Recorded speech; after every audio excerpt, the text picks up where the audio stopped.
Exactly. Have to be in the plane at 5:30, I guess. No, let's see. 4:45. And so that was like 4:30, I think.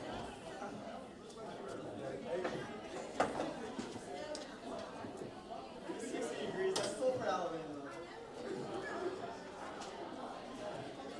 Okay, then Wall Street's also freezing at all times. But I was just, and then I didn't bring a blanket. It was so cold the night. This was like Thursday of finals week.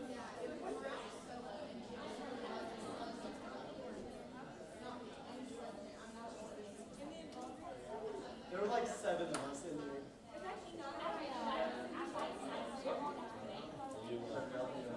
Test week. The way we were thinking was like when we wake up, our morning rituals take like 2 hours. That's all. Just stay here and then you don't have to test or breakfast. Hey, how are you doing today? We only got 2 minutes. Yeah, it's just 2. Yeah, I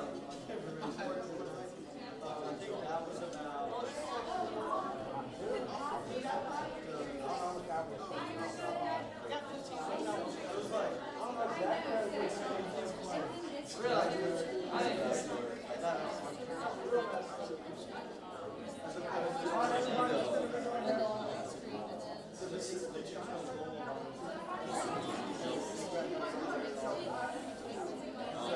But I also made the arts like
Back in order. can I go?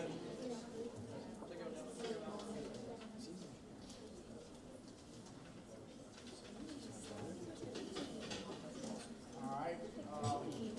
Thank y'all for coming out tonight. Everyone get started.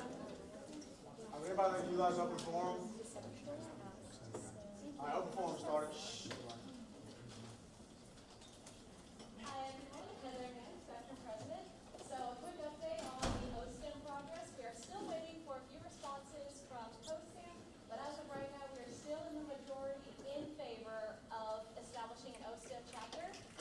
Next week, I will be talking with Dr. Fergus about next steps to follow up with that.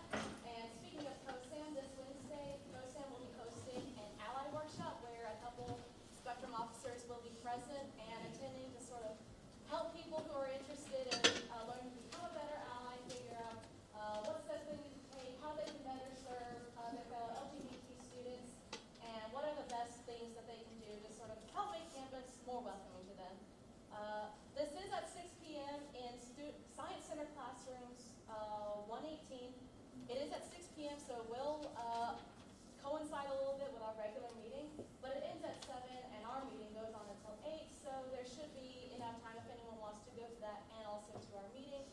our meeting this week, 6:30 to 8 p.m., 2107 here in the Student Center, will focus on, it's more of a sexual education meeting, starting with an AIDS talk, the history, the effects on the LGBT community, what effects it has, and the stigma around it.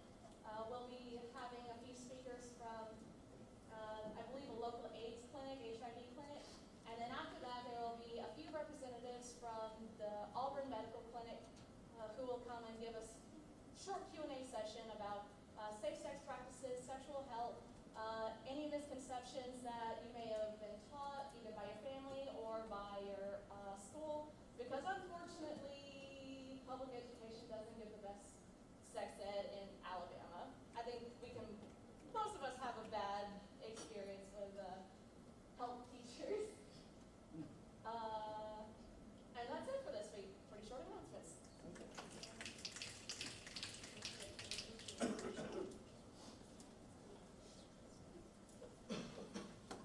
Hey y'all, Will Watts, the AP and External Affairs. Just want to let y'all know and remind y'all about our voter registration drive this Wednesday from 8 o'clock to 2 o'clock in the concourse. It was in our This Week in SGA email with a graphic and a sign-up link if you want to come out and help with that or share the graphic.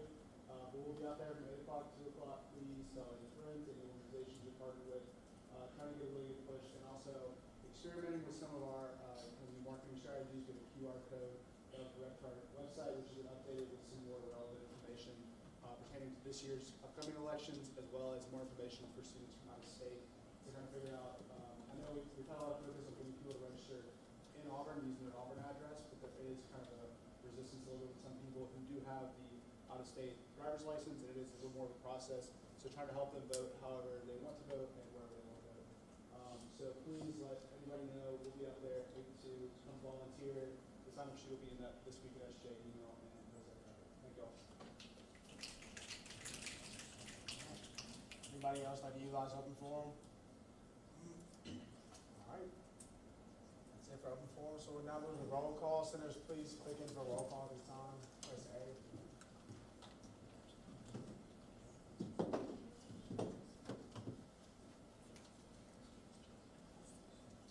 Should I get y'all to put it again?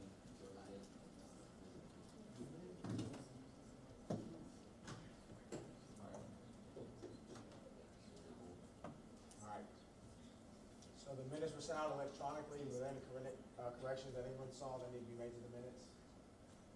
All right. Seeing none, they're approved and corrected.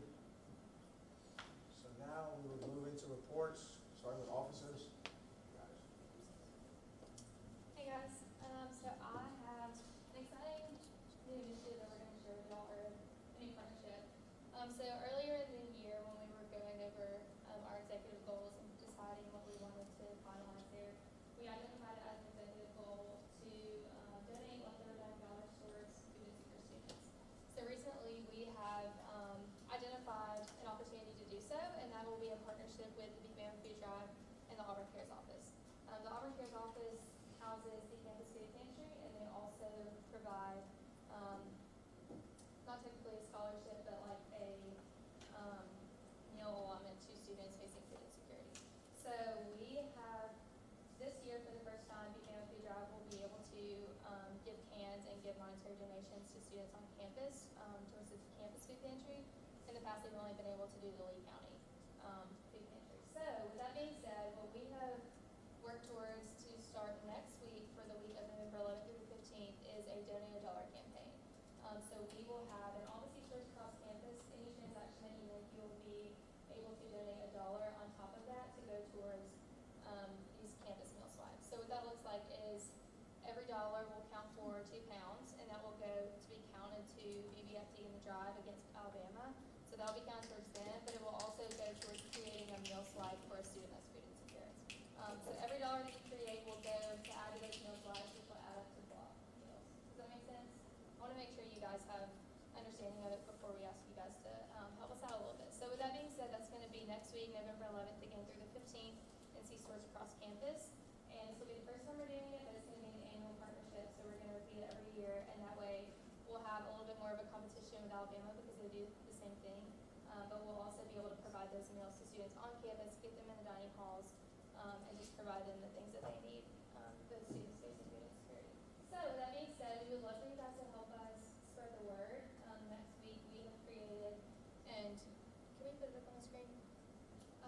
created a Google sheet for you guys to sign up for 30-minute slots. So if you're walking towards class in a building that has a C-store, we're just kind of asking you guys to stop by for 30 minutes or for 15 minutes before your class time. And I'll send this out. I'm going to put it in the sheet for you guys to see when you look back at it. But we just want you to meet students where they're at in front of C-stores and say, hey guys, today you can donate, or this week you can donate $1 to provide a meal spot for students facing food insecurity. And that's all you have to say, but just letting students get the idea of what's going on because it's new and they're not going to know about it. So if you guys would just, and y'all don't have to right now, but this is in this week in SGA, and maybe in you guys' minutes as well. If you guys will fill in, there's tabs across the bottom for each day. It will count towards a concourse hour or an office hour, and you guys can just put your names in. Drop by if you have class in Louder. This counts towards, these are all the locations, but in Horton Hargrave, the Tiger Bread Company downstairs, you could, when you're passing by, you could stop in for 15 minutes on the way to your class and just tell students coming in right before you go to class. So like I said, it looks like a lot, there's a lot of slots, but just any time that you're available, pop in for those slots so that we can have students out there letting everyone know this is going on. Does anyone have questions about what to say or anything with the services? Okay, thank y'all so much for this. Yeah. One question. Where are you actually talking about standing? Are we going to be inside the store or Like outside of the C-store. Like the students in downstairs, just Okay, all the way out front. And the people doing the dining employees doing the transactions will have like buttons and all the signage all around, so you guys will see that and y'all can share that when you get that information. But yes. How do students access the money that's, like, for students who are food insecure? Yeah, so currently it's called the Feed the Fund, fund that our Xeris has, and so right now you have to show a need to get, right now you can get 57 meal slides if you have a need. So it's going to be sort of like a separate thing you can sign up for if you need 10 meal slides rather than 57. It's just a separate version of that. So it's not the full 57, but it's any other questions? Okay, cool. We're really excited about this initiative. We hope you guys will help us out. Feel free to email me if you have any questions, and I'll add that full timeline for that. Thank you.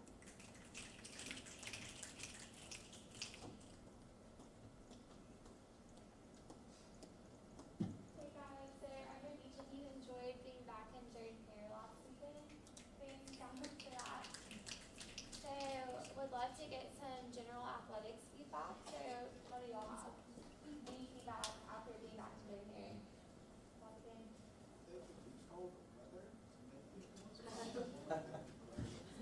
So unfortunate, I don't think we have that control. I mean, I know we all know what the glaring issue is, but I'll try to not touch on that. They ran out of hot chocolate. I know they also ran out of pizza. So I don't know if that's something we can do or just let Diane know. That happened. Like that's something that we can't control the weather, but that's something that we can do to kind of combat. So what are some other things that can keep students in the student section, or reasons that you would want to stay in the student section? I thought of this really good idea, I think it's a good idea, of putting like a big tub at the entrance and exit of games that with just pom-poms that sometimes I forget to bring one to the game and then I wish I had one. And then when I'm leaving, I don't want to bring it with me whatever I'm doing after. So you could pick one up, ensure everyone has a pom-pom, and then drop it off and recycle all of them. That's a great idea. Kat? And I noticed that some of the speakers for the mic man and music were out this game, where they were like crackling and they had to turn them off. And so I know like the sound was a lot quieter this game because of that, and so there's like less participation.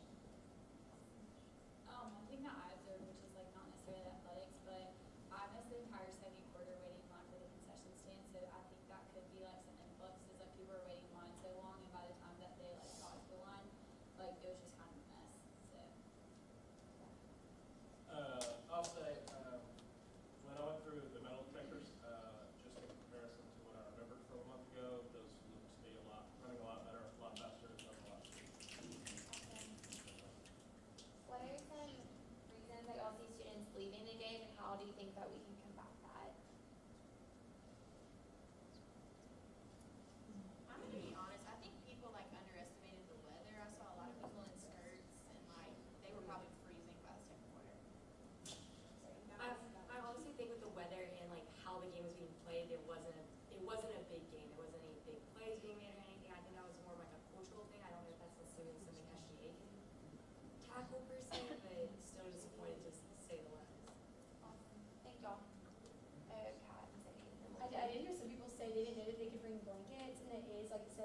website, like with athletics, there's like a Q&A and it says that, so I don't know if that's something we could advertise, but I know like a lot of people, like I heard people saying they wish they brought one. That's helpful.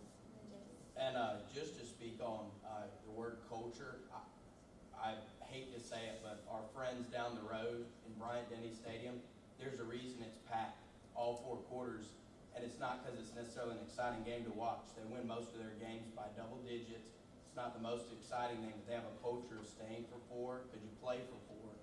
And I don't know, just something I think we can all brainstorm on is how to build that culture. Who do we build that culture around? Obviously our players, our team, but an icon or something like that, because Bryant-Denny stays full and they don't have organizational block seating like we do. I think if we didn't have the block, it would have been scary, the amount of students that were in the stadium and the look. So I think it's all about building this culture, like people have been saying. Thank you. I think something to also consider is there's a lot of students that are just swiping in so they don't get penalty points. So looking at the system we have in place, I know it's a good system in theory, but like a lot of students are just swiping in and then coming in and then heading right back out. Awesome, this is great feedback. Thank y'all. If y'all have any additional feedback, please remember to continue to fill out Auburn answers. That'll be the best way for us to get y'all's feedback and without speaking is athletics. So thank y'all.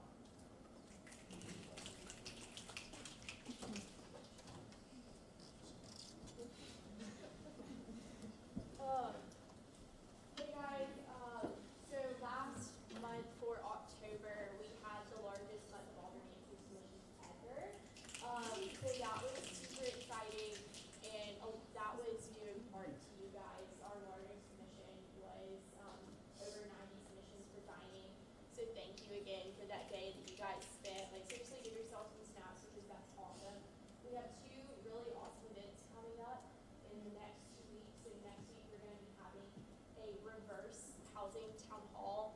And so I feel like a lot of times in SGA, we're the student voice, we expect students to come to us.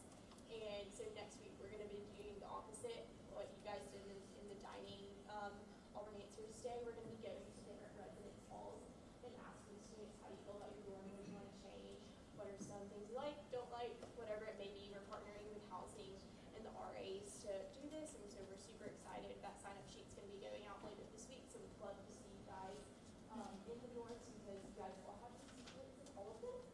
And then the second thing is not next Monday, but the Monday after, we are actually BSU, ISO, Spectrum, and SGA are partnering for it's going to be called Breaking Barriers, and it's going to be talking about active change and diversity on campus. And so we're really excited about this. If you guys, it's going to last from 5 to 7. So if you guys can, I would love to see all of you there. You're going to get more information on that in the following week. But yeah. Can you repeat the date for the Breaking Barriers again?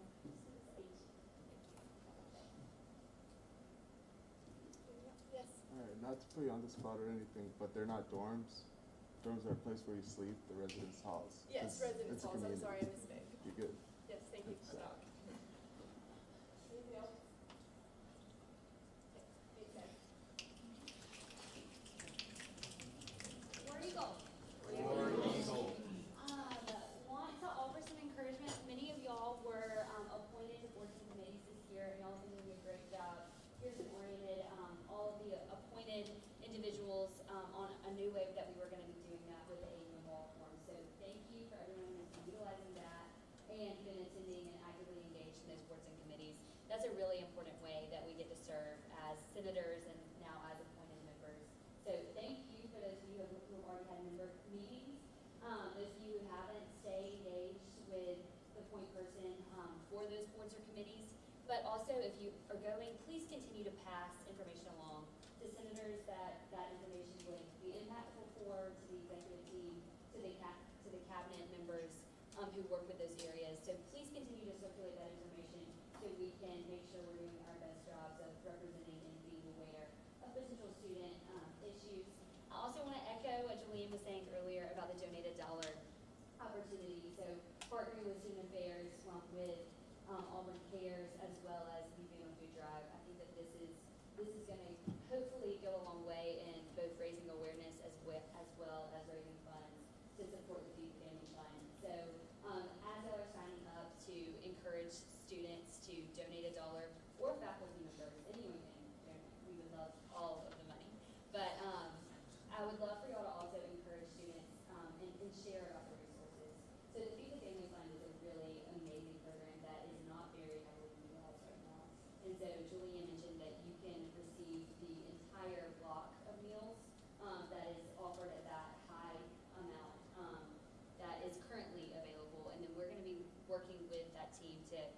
incremental option. So that way, if you're not, if you don't need that full resource, you can still have an opportunity to receive some of those block meals. And that's a great way to be able to eat on campus, in community, a nutritious meal. And so that's definitely something we want to encourage anyone who needs it to be utilizing. So please continue to both support that effort and encourage friends to donate their Tiger Card money or any money as they're purchasing at the stores across campus. And then of course with SANE, please continue to encourage students to be making donations at auv.ie/SANE and then raising awareness about campus resources on that as well. So thank y'all so much for all y'all are doing. Have a great meeting. War Eagle. All right, I think that's it for officers. All right, so now we'll move to reports of colleges, starting with at large. Casson at large, on Wednesday, 11/6, the University Career Center is hosting Coffee with Career and Reaching Milestones from 10 a.m. to 3 p.m. in the Mel lobby. So just come, get some coffee, go over resumes, and just kind of discuss whatever job searches you got going on. Agriculture, No report. business, No report. Sorry, real quick. City business, thank you, Mr. President. Personal finance class, for those that are making their schedule, is an open elective for any non-business students. So I want to encourage all of you to consider taking that class. It's going to go over several applicable things to your life and the future down the road. The code for it is Finance 2400. Don't get me wrong, it will be a challenging class, but most importantly, a well-served class to your education and your future. So highly recommend Finance 24. Thank you. CADC, No report. COSAM, Taylor Kosam. I just want to give you all a heads up. Tomorrow night in the Science Center Auditorium at 7 p.m. is the first PPAC meeting, which is the Pre-Professional Acceptance Committee program. And basically what this is for any student applying for a pre-health program. They have to come to this meeting to get their rec letters and kind of get through the process of everything. So this is for all students applying for a health program in the fall, for admission in fall of 21. So over this next summer, which is summer 20. So please encourage your constituents to come because pre-health is not limited to COSAM. Please let them know about how important this meeting is. education, No report. engineering, No report. forestry and wildlife sciences, No report. grad school, human sciences, Huntley Human Sciences. A couple of things going on in our college. Starting this Wednesday, we are actually launching our department Beacon Food Drive competition. So basically all of the departments in the College of Human Sciences will be competing. There is no prize besides bragging rights, but there will be a competition where all the departments will see who can donate the most cans. We'll be doing a kickoff event this Wednesday. So really excited about the success of that. Also, we are going to kind of rebrand Auburn Answers and do a College of Human Sciences Answers Day. This is going to be Wednesday, November 20th and Thursday, November 21st. We're going to do human sciences specific feedback. So what is your relationship like with your advisors? Are you having any problems in the areas of academics? What do you think of the building in Spital Hall? Because I don't know if any of you have visited Spital Hall. It is not the most aesthetically appealing building. So you're going to be getting some feedback about that. I'm really excited to take that and then work on that in the future. Also, last thing that I have to report from the College of Human Sciences, we are trying to somewhat come up with an undergraduate research ambassador. So this would be a student or maybe a team of students. We're kind of looking into how we're going to structure this. That will help students identify research opportunities within our college. Some people don't realize that in areas like apparel merchandising, interior design, all those different things that there are research opportunities available. So having a student who can help get students plugged into those different opportunities, as well as advertise those students so that they know that they exist. So really excited about all of those things. Also, I apologize for my tardiness tonight. I had to attend an etiquette dinner as a part of a class hosted by the College of Human Sciences. So had a yummy 3-course meal, so I'm ready to get some legislation done. liberal arts, No report. nursing, No report. pharmacy, No report. vet med, Sure, that med. I have a couple of exciting things to report. A number of weeks ago, I brought forward that I was trying to get a crosswalk established in front of the Veterinary Education Center across Wire Road. It's a really big safety concern with this kind of informal parking lot that's across the road. Thanks to Jacob McGee, that project is moving forward, heard from facilities. We're super excited about that, keeping students safe, so power of the Senate, number one, finally see it. Thank you for that. And then secondly, I've invited a guest. Elizabeth Sandro is a grad student in the College of Engineering. I was connected with her through engineering represent. I was connected with her through the Office of Sustainability when a number of my constituents expressed wanting to make our dining events at the college more environmentally friendly. Turns out the College of Engineering has a similar desire, and I'm sure the other schools represented here tonight do as well. Forestry and Wildlife, I see you. So she has a lot of really great ideas. She has a whole vision for like a student organization that's devoted to sustainability. It's not just dining specific. I've encouraged her to utilize open forum in the future. And if you have any interest, personal or just through your college, you want to take a vested interest in any future movement on this, her contact information is EJS0028@auburn.edu. Thank you. War Eagle. EJS what? 0028. Is it EGS? Well, EGS what? EJS0028. Thank you. All right, that's it for reports of colleges. We'll now move into committees. Department of Academic Affairs. Hotel Engineering. So this week, what our committee talked about is we've set up a meeting with the building director of the library to talk about Scantron Solutions. So that project's moving forward, and hopefully we can get some good conversations started with them. And yesterday, we met with Pearson to talk about the interview excuses and what exactly we want that resolution to look like and what we're going to be asking. So we got a lot of good feedback from Pearson and the committee, and we're going to be moving forward with that in the upcoming weeks.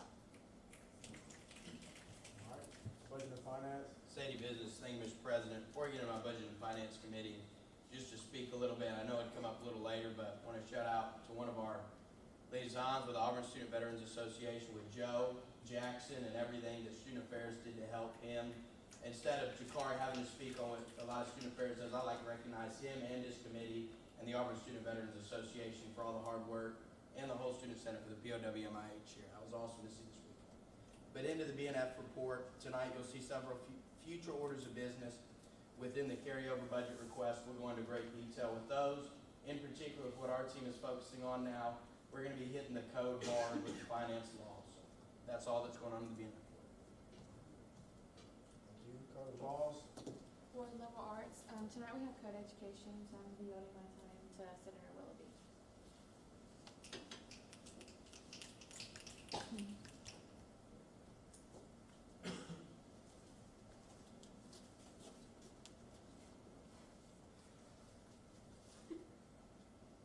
Hey y'all, so tonight we're going to be talking about Chapter 200, 300, and 400, which is the branches of Student Government Association.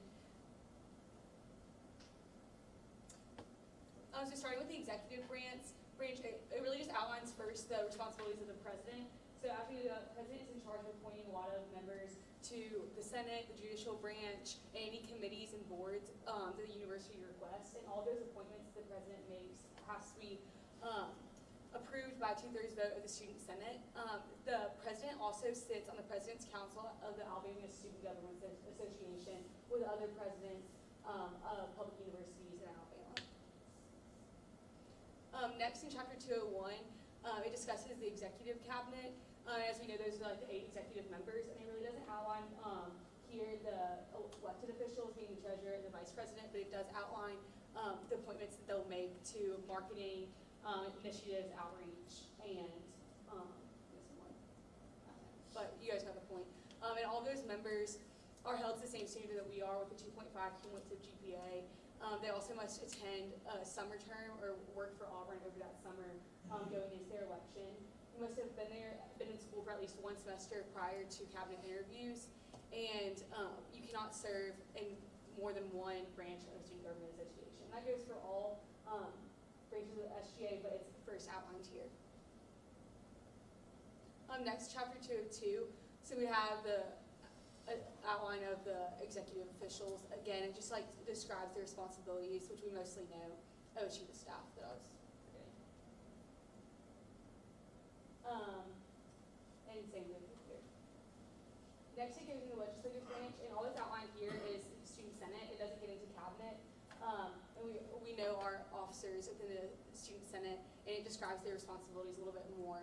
I feel the need to outline that for you guys because we do that. And then it also outlines here freshman senators, and those are all appointed by the president and approved by the Student Senate. And it discusses Robert Rules of Order and the need for us to follow that here. Also, it discusses further in like chapters 301 to 309 about bills, resolutions, commendations, and all of like the responsibilities that we have as the Senate. Next, judicial branch. So I didn't know much about the judicial branch, so I started reading the code. But all of the office positions are once again appointed by the president.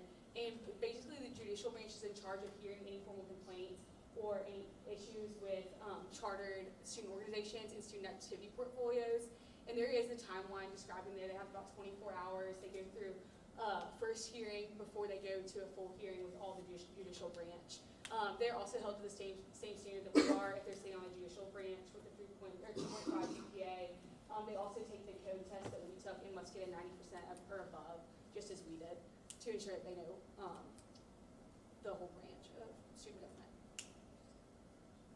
That just outlines the office positions that are there. And that's all. Do you have any questions?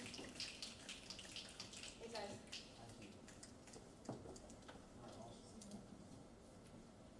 All right, so next we got inclusion and diversity. Osmond Kusan. So we're continuing our work on the need-based scholarship resolution. We had a meeting tonight with Pearson, and we're going to kind of take that into a new direction. So that timeline is looking a little different for our committee now, but we're excited about the work and the conversations that are going to be done on that resolution, and we think that it'll end up being super impactful for all the student body and the future of Auburn. And I just also want to remind you all, our International Student Organization Subcommittee representatives wanted me to remind you all about the International Peace Dinner.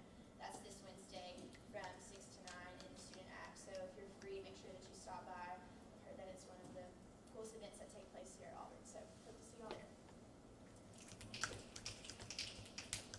Student affairs. Good evening. I would like to open up the floor and just gather some general feedback from you all as it relates to the polling location on campus. I want to know, do you all think that that's beneficial? Do you think that if we were to pursue this, do you see this as something that the student body would get behind? What are your concerns about safety? And also, does anyone have any suggestions about location? I realize I'm not a senator, but my polling location is over at the Clarion Inn since I live off campus. And I realize that opening up a polling location on campus, while it may not affect me and my area of polling, having that polling location would certainly help with alleviating some of the traffic and congestion that gets over there. Because the Clarion Inn, that serves a large population over in that area. And so you get traffic backed up, you've got people who are trying to run errands and they can't, they got people who are trying to cross the street, but traffic is so hectic there that, maybe a car is coming that they don't see, or someone runs through the jaywalking light. And so I think that opening up a polling location would really help ease a lot of congestions at some of the heavier, heavily trafficked polling locations off campus. So I did ask a few people about this, and one of the concerns that a lot of people had was this going to bring any kind of like campaigning on the campus? When it is with like polling off like campus locations, you usually run into like a bunch of people sitting out outside the polling location campaigning, and students already hate the campaigns we have on campus, and so they might not enjoy that, but I think a polling location on campus and the publicity of a polling location on campus could really help our voter turnout, especially for those students who aren't super invested in being a responsible citizen voting as much. I think the convenience and publicity of it would just sort of really increase our voter turnout and the diversity in the city. Well, I've been part of lobby board the past 2 years and also external affairs, and I've known several people to look into this at great length, and also Mary Margaret being one of them. And so I guess my concern is that what's like stopped us before, and like have you guys looked into those restrictions in the past? Because I know there's been time and energy there, and it hasn't worked out for some reason. And I know of a few of those concerns, so I was just wondering if you had talked to anyone who is put in those resources previously to really see if we can combat what's like restricted us in the past. That's definitely a conversation that needs to be had. Right. I would just like to make a comment. I love an idea of a polling place on campus, but I think that we really need to take the time and effort to address issues just as Senator Willoughby said, and really make sure that we're doing this the right way rather than jumping into it at a certain deadline. And so it might not be this upcoming year, but I think if we can have it in terms of the next election and really invest our resources well, this could be a successful idea. I think jumping in too fast is a bad idea. I think a big issue with it is going to be parking.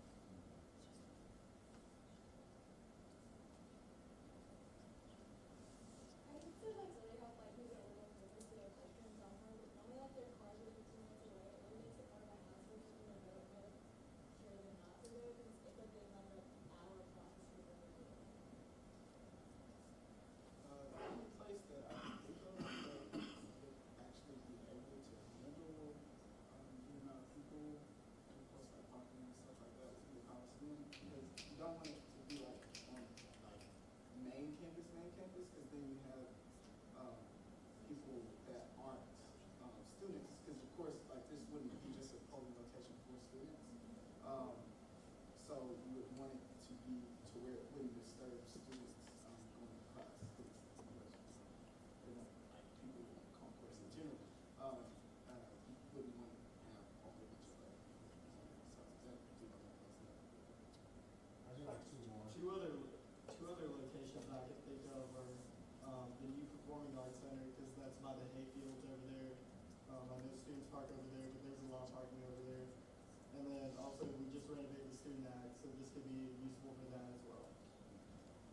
Which that would also go in with the Coliseum parking, so that might become a little bit of an issue with PC2, I think, but that's something to look into.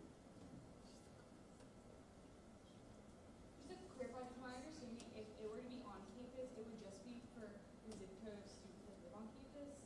Are you I'm not sure? for That's sure. what I've been I'm not able told. to speak to that. Okay. Well, I was told that it would be, is it 36849 only on campus students? And so that would be the zip code that is located to that polling place. Let's say it was in the student's. Okay. Well, like that's what I was told. So like that was kind of a question. But also like another point is like how would this affect like local government and like that turnover a lot of times, especially with city elections, with city council. Like I know that it's full well our ability to run for a public office, and that's wonderful and great. But what happens if a student were to run for city council, affect a city council election, be here for about 2 or 3 years, and then leave?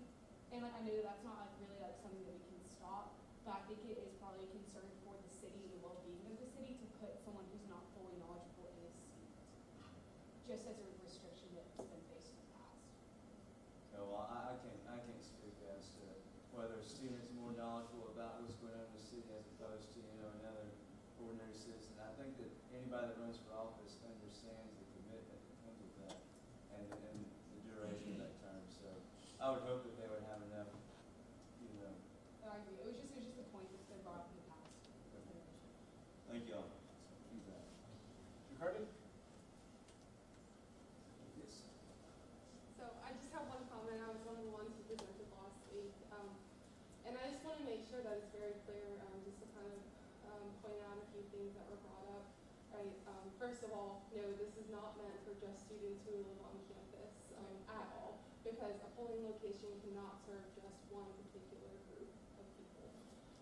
And it's really at the point, right, there's multiple facets of this, and that's also why we presented to Tiger Transit, right, to make sure that there's still accessibility to the other polling locations. And beginning with the primary in March, we have set up, supposed to be, and we're following up with Tiger Transit, 2 transits that are regularly running to each of the polling locations, directly taking students to those locations. So we knew from the get-go, and that's why we went to Tiger Transit to begin with, because we knew this isn't a fix-all for all students and all faculty and all staff on campus. In terms of information, this is also a way to like get people a little more educated about, all right, you can vote where you live. I know previously there was at the very beginning a comment that was brought up about misinformation about what type of identification that you have. how do students who have an out-of-state license come and vote here? Well, they can use their student IDs. That is a accepted form of identification that people can use. But if they don't want to vote here, that's perfectly fine. We're not saying we don't want to force people to vote here. They don't want to. But I know that, when I was an undergraduate student, if I had known that, I'm allowed to vote here and it's completely legal, entirely legal, if, this is where I was living and this is where I've been living for the last 10 years, so I wanted to be able to vote based off of the people that I'm around. And so I think starting that in college years, and I feel like there's a disconnect for those who are out of state or even in other parts of the state of Alabama, getting them engaged early on, knowing that, I can actually make an impact and I can vote, and teaching them that early on is going to be so impactful overall. And this is just one facet of that. We're following up, I figured to go ahead and mention, since you're giving a report. We're following up with Dr. Gage again, just to check in with him, and to make sure that we clarify exactly what the expectation was with coming to SGA and also with the faculty senate as well, and clarifications, because really it comes down to the county commission for them to make that decision. We've been going through and working. We're not trying to jump any barriers or anything, and we're very realistic about the fact that this is not going to be something that's in place for the primaries, but it'd be wonderful if it was in place for the general election next year. So I don't want to take up a whole lot of other time, but thank you all for, I actually went ahead and noted a couple of your comments, just so that we can come back and bring up anything else that you want to question about. Thank you. I appreciate it. That was good. All right, President Committee, President Reed. All right, no report. Exec Committee. Huntley, Human Sciences. One quick thing for me, or two, I guess. Don't forget to fill out the office hour form, whether that's the voter review form. A couple of people weren't able to last week, so just make sure that you fill that out this evening. And secondly, thank you to those of you who filled out the college office hour information form. I didn't prepare a presentation for tonight because I didn't know if I would be able to make it with the etiquette dinner, but I will be presenting next week with next steps that we can take to make sure that every single person next semester has a set time, day, and place for their office hours. That's it for me. Thank you. All right, now moving into liaisons, ISO. Green Love ISO, I know I mentioned this last week, I just want to echo real quick what Sarah also already said. Wednesday, 6 p.m. in the student act building is the annual Peace Dinner. We're going to have a lot of good food. A lot of the students have been in terrible dining yesterday, today, and tomorrow making all this. I helped make some meatballs, and they're making 1,500 meatballs, and that's just one student. So there's going to be a ton of food, so come hang out. 6 p.m. All right, honors. Christopher Honors. We are looking for peer academic coaches, so that's any of your constituents who are in the Honors College. And that application is due Friday, November 8th. So basically, they're just peer advising other students. Thank you. Housing. No report. All right. Thank you all for the reports. So we have no current orders of business, so we'll now move to future orders of business. So just a quick note. I know some of y'all have maybe y'all's committees about it. It's something we kind of gathered from conversations on workshop is from now on, when it's a future order of business, if you sponsor the legislation, come up here to the podium and read it in full so everybody can be in the know, at least hear it, and be able to know what they can ask questions about over the next week, stuff of that nature. So we're going to go ahead and start that up tonight. You'll probably have more conversations about it in your committee if you haven't yet. So, PSSB 19-111101, Chapter 202, Code Correction. just brought to you by Senator Kramer. So this code change is pretty straightforward. This is in the section of definitions defining the different roles for EVPs. It used to read the Executive Vice President of Communications Marketing oversees the marketing promotion of all SGA initiatives and programs. It replaces initiatives and programs with advocacy efforts, projects, and other events. Reached out to Jack Wilbanks, the current EVP of Communications and Marketing, and he helped come up with this definition. So if you have any questions on that or anything, let me know this week. What's that? Just a quick correction, the PSSB number is correct.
If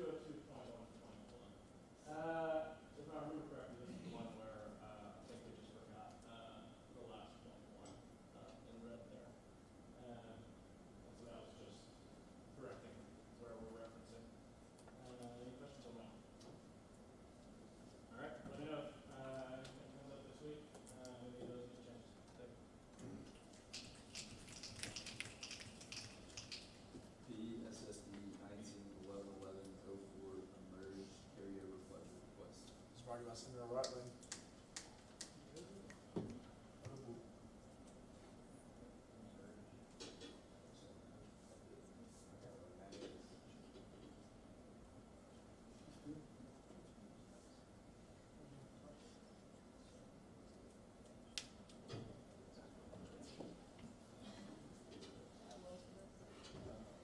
Senator B, you know it come out. BD Engineering.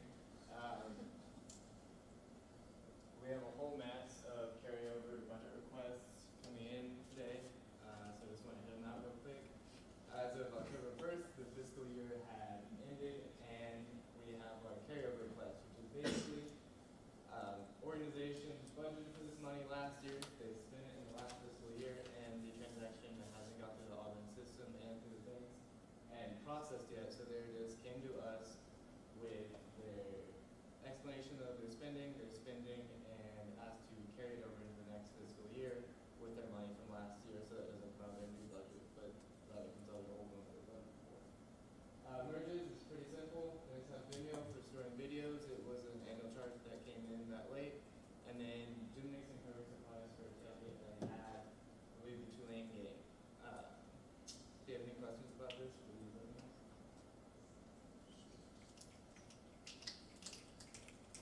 PSSB 19111105 student governance carryover budget request. Brought to you by Senator Donato.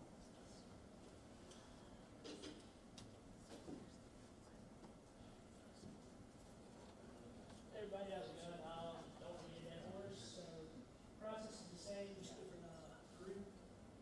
So basically, all of these things were just charges made in September that didn't process until October. So yeah, y'all got any questions about what specifically this entails or anything like? Just to speak real quick to this, you'll notice the student governance portfolio also includes the International Student Organization and the Black Student Union on top of the Student Government Association. So in the coming week, there will be an amendment that combines all three. Once that's completed, this will have the International Student Organization and the Black Student Union's budget carryovers attached. BSU did not have a carryover, but ISO does, that will be added to the student governance legislation, just so everyone knows that should be expected during the coming week. So the numbers in the carryover requested is supposed to total that carryover total, right? It does not. It's like $1 and some cents off. Well, I'll rehab that up and amend that in the coming week. Just an explanation of line item, say Julie House food, I think that was hourly before they cut off $941.50. Portland Tree Booklets, food for me, also purchased in September, $541.50.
Senator Wagner. Alright guys, same goes for me, with just this being money that we've already approved for this budget that they spent before the carryover, like before the end of the fiscal year. So we approved them to spend this money and then they spent it before but they didn't get refunded for it. So this is all stuff that we've already approved. The first thing is guidebook revenue. So they make money, and this year they made $2,030. They make that money and so it goes into their budget. And at the end of the year, they have to empty their budget if they haven't used that money. And so they're requesting to keep the money they earn. The organization and tables, that's just the same thing. They spend the money and it wasn't billed before the end of the fiscal year, so they need that money to cover it so it doesn't come out of New Year's budget. Same for our funds. And then 5628 right there. That's money that is going to be removed from the reserve, or to move back to the reserve fund in order to balance their budget. So if anyone has any questions about any of these things, feel free to ask. ESSB 19111108 program carryover budget request. Sponsored by Senator Strunk. Strong engineering. Same thing, just another carryover bill. This one's for UPC. So the first line item, we have welcome week. They had a couple of procedural questions that delayed the processing of transactions until after the school year ended. And then Laney kind of turned some heads at $160,000. Again, that was just money that's already been approved for Laney, and the invoice for that came after the school year cut off. And then Tiger Nights, I believe this was the racer tag, so things like that that UPC puts on alternative nighttime programming. So that's just kind of the lowdown on that, and if you have any questions about any of this or process, feel free to see them all. All right, thank y'all for that. Pierce, would you mind putting the ISO one up there? I'll just help. I got it. Oh, yeah. So this is going to be attached to Sam's for the student governments, but this is the same deal as all the other things. These are purchases that happen for the fiscal year, so but we're on process after. So social hours just while they're late, social hours in September or whatever, they didn't actually get in until after fiscal year ended. There was a tailgate, TV rental for one of their tailgates, and then Austin expenses for their photos, so they purchased late in September. So that's all that you might have questions about those. Those will be attached to Sam, so we'll just want to answer.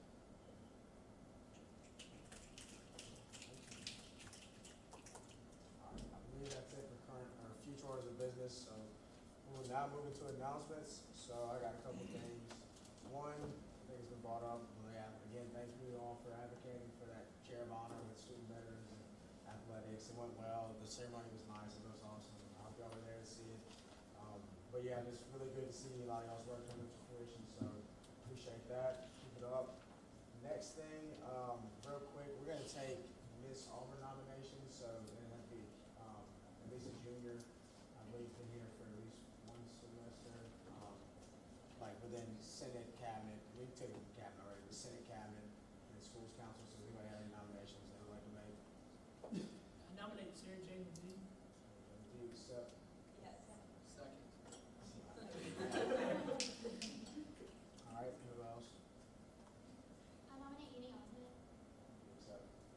Second that. All right, anyone else? Going once? Yep. Yeah. Second. Sure, that's that. Okay. Anyone else? Going once? Going twice? All right, I nominate Sam Straw. Do you accept? Yeah, okay. All right. I nominate Uni Burns.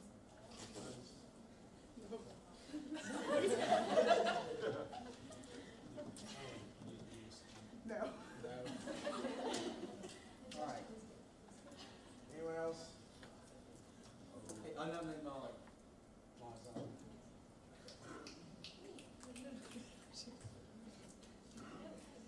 All right. Anyone else? No, just kidding. Okay. All right. So I believe Olivia is going to send out like a Google form soon for that, so just be on the lookout for that. Appreciate it.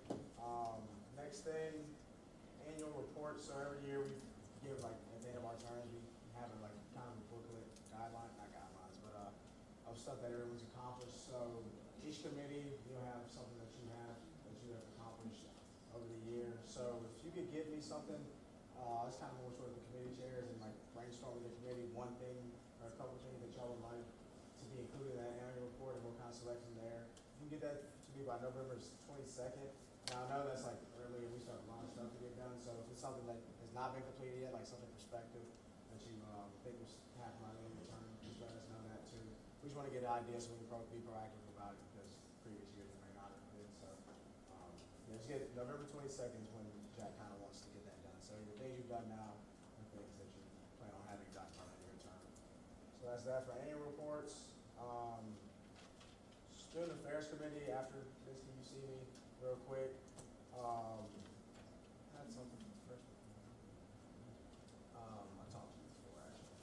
And last thing is going to be my legislation of the week, just a commendation for 2017 about someone that went to Auburn, their alumni, raised in Baldwin County. They kind of fund the annual Leadership Engineering Scholarship on this campus. They won the Financial Times Person of the Year, the Fortune Magazine World's Greatest Leader Award. Really work on promoting inclusion, diversity, and equality on this campus and outside of this campus. And he's the CEO of Apple, so that's Tim Cook. An accommodation for him, something that was really important. He came and spoke to this campus around that time, so it's really important for us to advocate for stuff that we're doing on our campus, but also recognize the alumni have done so much for this campus as well. So that's it for me, and I believe you have 3 pointers. Carlos. So tonight, for our advisory 3 pointers, we're going to talk about resumes. So one of the things that's important to us is making sure that all of y'all are having great experiences here within SGA, but we want you all to one day no longer be an SGA because you're out changing the world and doing great things. And so let's spend some time talking about resumes and knowing that it can be sometimes hard to articulate the experiences you've had here in a way that is meaningful to a potential employer or grad school. So the first thing that we recommend is always have a clean and consistent header. So recommending having the same header for both your cover letter and your resume and keeping it at the top, obviously, with your name bolded and top at the very top and center. We would also recommend for location, just saying you're from Auburn, Alabama, and not giving a physical street address, because then that prevents people from potentially looking it up on Google Street View and making assumptions based on that. So just keeping it in Auburn, having your phone number, and then keep using your Auburn email, or just making sure that you have a professional email, and then making sure that education is the very first thing on your resume, and then beneath that, making sure you list your expected graduation date.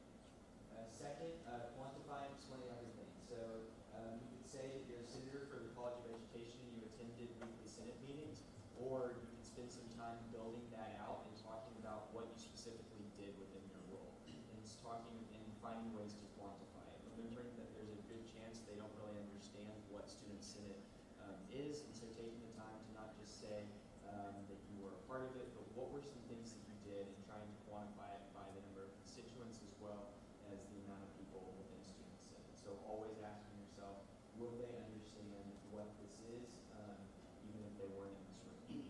Lastly, don't list your skills, prove them. So it can be very easy to, especially at the bottom when you're trying to finish out space, to just list, hey, here's some of my skills and things that I do well. So instead of just listing them, which anyone can do, going through and proving them. So looking through on the last example we gave, you notice that by stating it in the way you did, you actually improved some of the skills instead of listing them. So thinking about the skills that you might want for a certain job, and then making sure that when they read your resume, that they will then see that you have the skills that you're trying to prove. So those are our 3 pointers tonight on resumes. If you have any questions, if y'all seriously do have any questions about your resume, I do enjoy looking over them and would be more than happy to provide feedback. If you email it to me, I can mark it up and give y'all some thoughts. So that's all I got. Thank y'all. Have a great week.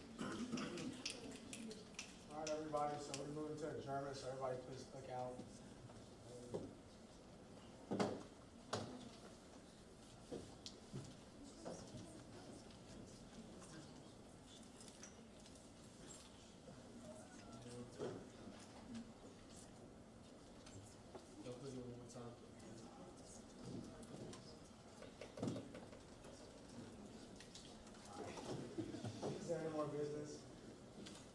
seeing none, meeting adjourned.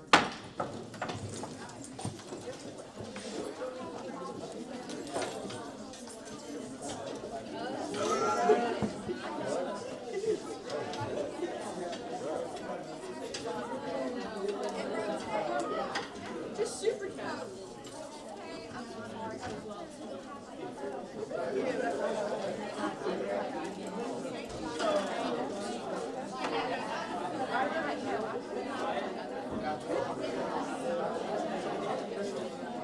Oh yeah.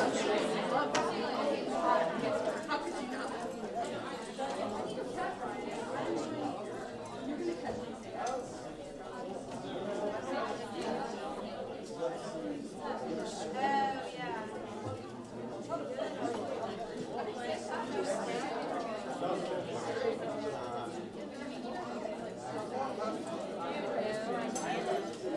All right, Mr. Bill. I